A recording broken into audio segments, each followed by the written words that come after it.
Основният проблем на Бургас е, че младите хора, и не само младите, напускат града. Някои хора казват, Бургас бил най-добрият град за живеене. Ма толкова най-добрият град за живеене, защо го напускат хората?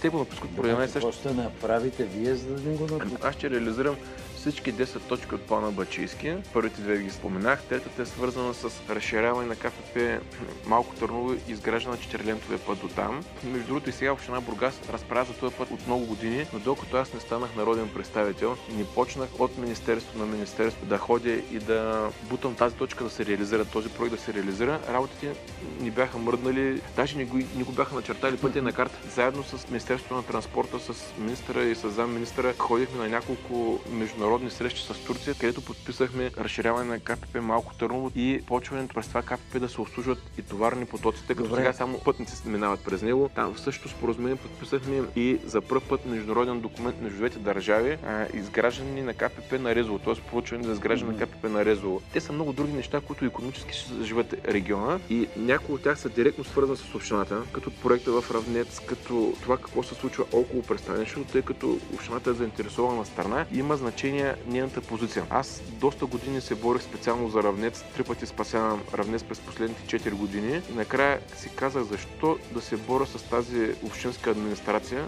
за да спасят този уникален за нашия регион проект с 8000 работни места, а като могат да я облага като кмет. Там искаха да правят точно така.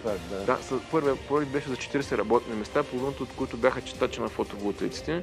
От една страна ние имаме 40 работни места, от другата имаме проекта, който аз искам да реализираме е за 8000 работни места. И за мен е важно добавената стойност да не влиза в джоба само на един инвеститор, а да влиза в 8000 домакинства. Така че това, което мога да направя, за да съживим икономически Бургас, е да изпълним всяка една от тези точки, които между другото и сега ги реализираме. Ето 11-то корабно място е елемент от плана Бачийски, т.е. нещата се случват. Но те се случват много по-трудно, когато ние имаме съпротива на местната администрация, кмета и така нататък. Когато цялата администрация гледа в една посока и работи за реализацията на тези проекти, за създаване на тези работни места, тогава работите се случват много по-бързо, много по-лесно и по този начин ние ще задържим хората да живеят в Бургас и да се чувстват щастливи. И да могат родителите и бабите и дядовците да се виждат децата и внуците всеки ден или всяка седмица, а не веднъж годишно, когато те идват на море.